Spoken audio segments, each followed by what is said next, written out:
Most people think of graham crackers as innocent golden snacks, perfect for s'mores or crumbling into pie crusts. But the story behind them is honestly way spicier and way weirder than anything you could layer between chocolate and marshmallow.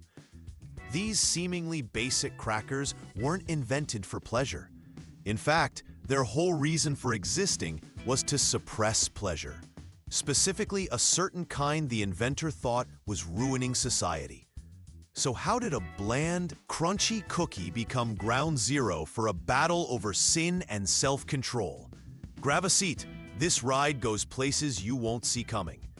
Back in the early 1800s, there was a hardcore religious revival thing rolling across America called the Second Great Awakening. Out of this bubbling pot sprang a man named Sylvester Graham. Not a baker, not a chef, a Presbyterian minister. Picture a dude in the 1830s obsessing about people's eating, and even more, their bedroom habits. Graham was convinced that rich foods, meat, sugar, anything with flavor, were firing up people's base passions. He literally believed diet caused people to have lustful thoughts, which might spiral into, you guessed it, masturbation. This, in Graham's world, was the beginning of all social rot. His solution? A strict Spartan diet. No alcohol, no spices, no meat, and absolutely nothing that might be delicious. So, he invented the graham cracker as a food so plain, so boring, that it allegedly snuffed out desire. His followers, dubbed Grahamites, took this as gospel. According to Dr. Stephen Neuwirth, a food historian, Graham was less about nourishment and more about moral control. He weaponized food to try to purify society. The original graham cracker was nothing like its modern sweet cousin. It was basically a slab of unsweetened whole wheat bread, dried until it would survive a nuclear winter. Fast forward a couple years, and you see these health reformers like Dr. John Harvey Kellogg, yes, the cornflakes guy, picking up Graham's baton and running with it. The push for anti-pleasure foods takes over health spas.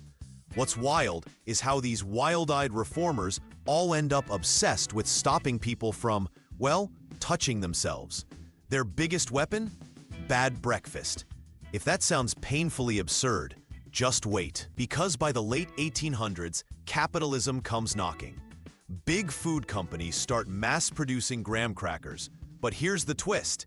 They start adding sugar and honey for mass appeal. Suddenly, what began as pious, anti-masturbation rations morph into kid-friendly, finger-licking treats stuffed inside your lunchbox. That sound is Sylvester Graham rolling in his grave. But was it all just a harmless quirk of history? Not quite. Graham's obsession with food wasn't just about sex.